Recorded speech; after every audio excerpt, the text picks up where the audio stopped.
Oh no, I was, yeah, 8 years old. I started buying comics, so And what then I kind pretty much cleared the rack every week for the of? next 10 years. So you were buying all the mainstream stuff out of the 7-Eleven or whatever? Uh-huh.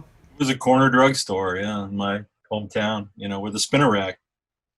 And yeah, it was mostly Marvel, DC, Charlton, that kind of stuff. Mad, of course, whatever I could get my hands on.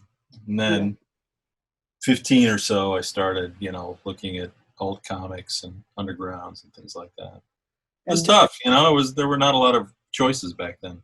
right, right. What years were these that you were into Marvel and then getting into the indies? Marvel probably starting in 1968.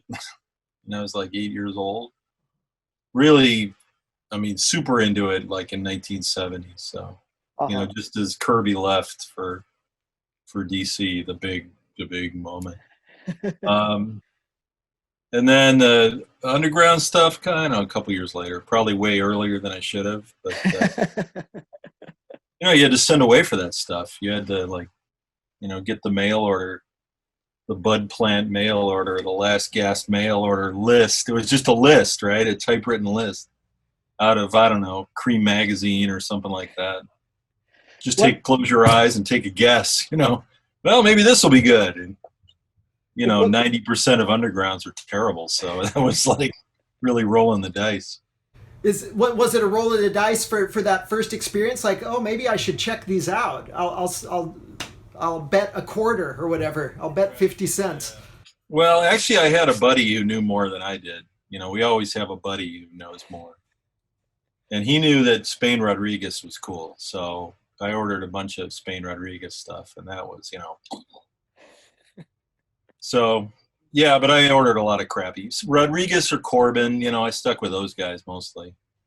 I often ask people if they got an education, how it helped them with comics. And a lot of people, they were doing the art classes and felt it didn't offer much. Maybe with some figure drawing, or a little something here and there, maybe a lesson in perspective. But certainly kids our age, comics weren't considered art, and if you were into comics and were in any art programs, it seems like you were scoffed at if you mentioned comics. So I'm curious. Go I ahead. started out doing political cartoons. I don't even really remember why, but that had a little more respect to it, from particularly in the journalism world, because back then political cartoonists were still stars. That quickly changed, but at that time they were still hanging on as, Herb Block was still around and Bill Malden and all those guys, so they were like revered as gods. So it was a little different, and I never set foot in an art class at Ohio State. I didn't take a single one. So I really don't know what I remember mostly about the art school there was they did a lot of like installations with television sets and piles of garbage and things like that, and I just had no interest in that whatsoever. So it was not part of my experience at all. So no, I never got that. Yeah. Um, As far as your education, you listed a few things with the discipline of writing and stuff. I'm wondering, since your comics are either kind of journalistic or autobiographical, if your classes kind of shaped the kinds of stories you thought you would want to tell as a comics I creator. don't know. A good question. I'm not sure. I'll leave someone else to decide that. I tried to mix it up. So I mean, I have written fiction. Um, so yeah, I don't know. I mean, the nonfiction stuff certainly, the journalism classes shape that a lot. But how I research stories, that comes from journalism studies, and even fiction. I'd like to collect all my photo reference. I do the research on the scenes or the people or whatever I'm going to write about. And so, yeah, I mean, we're shaped by our experiences and how we learn. So very much so, yeah. Yeah. So you got a nice early start in the comic strip, the political cartoon. Um, how far in did you start thinking I want to make comic books? Well, that took a long time. I mean, I started out in political cartoon. I went pro in '83 when I got out of school. Did it for a couple years, and then that didn't work out. And kicked around in daily newspapers for a couple more years, and then I went into all weeklies, where I did my comic strip, which was called The City, which ran in 140 weekly papers all over the place.